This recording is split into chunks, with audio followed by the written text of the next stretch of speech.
Democrats' 2022 midterm election scare tactics. This desperate move won't save them.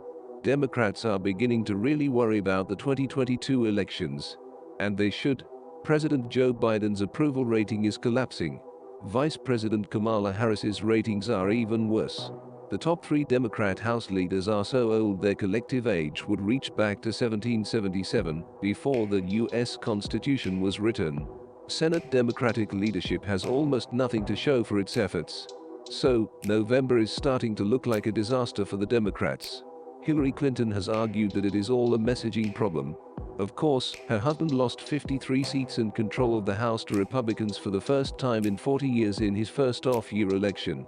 Barack Obama chimed in that it just required Democrats telling this story. Of course, he lost 64 seats to the Republicans in his first off-year election.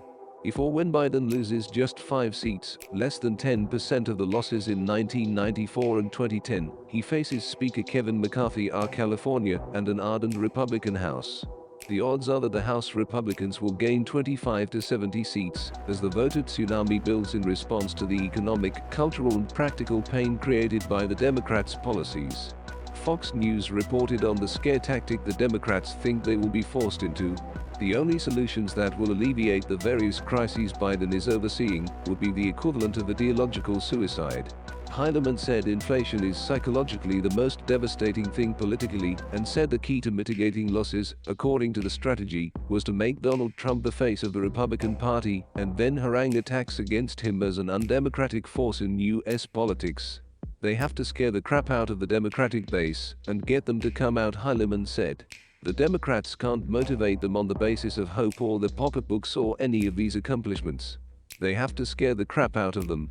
Yelling Trump and repeating "be afraid, be very afraid" will work with the hardcore Democratic partisan base, whose members are going to vote anyway. Unfortunately for the Democrats, that base is only 35% of the electorate. There are also nominal Democrats, but they can't be scared by this approach. MSNBC analyst John Heilemann revealed a dark strategy Democrats are considering using to curb potential losses during the November midterm elections on deadline. White House Tuesday.